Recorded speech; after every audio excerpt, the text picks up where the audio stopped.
If you look at the graduation rates, if you look at the college admittance rates for West Philadelphia High School, they're abysmal. I created an after-school program because I believed in the potential of the students. I needed to do something that was sustainable, that would allow adults and students to interact around real problems and produce real work.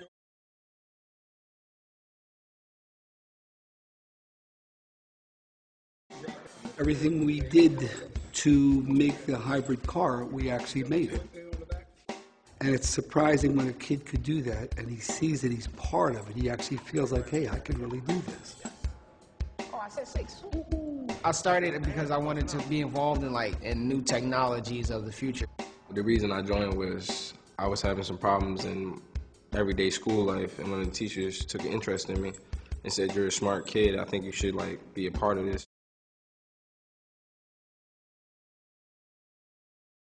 All right, here we have the K1 Attack. This is the world's first hybrid supercar built by West Philadelphia Automotive Academy.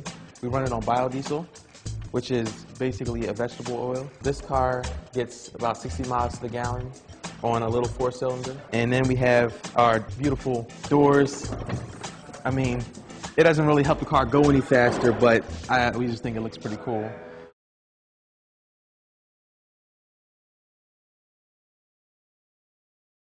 What the EVX team does for students is it's an outlet for us to really learn and participate in real-world things and, build cars that have real production potential and at the same time challenge ourselves to whatever we want to do.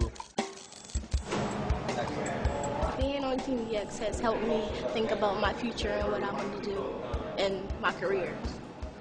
I'm good with fixing problems, coming up with ideas. I think about a lot of stuff that nobody think about. When I'm at home, I'm always doing research. So when I come in here, I just spit out my ideas. What's your time for growth?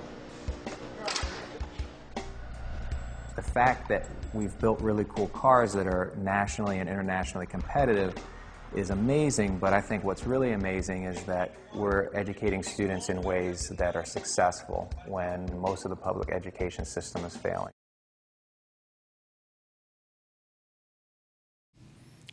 While this may be a difficult time for our nation, and we face some tough challenges, it's that potential that ought to give us hope.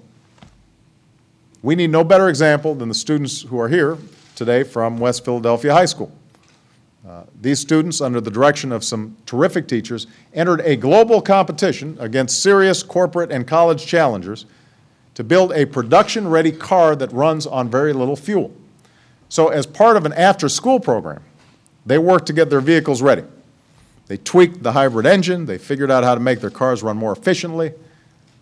At first, the adults didn't really think their team had a chance, admit it. But then something strange happened. Where older and more seasoned teams failed, they succeeded, even making it through an elimination round. They went toe-to-toe with car companies and big-name universities.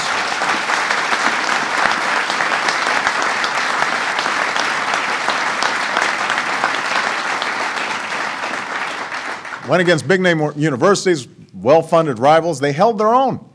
They didn't have a lot of money. They didn't have the best equipment. They certainly didn't have every advantage in life.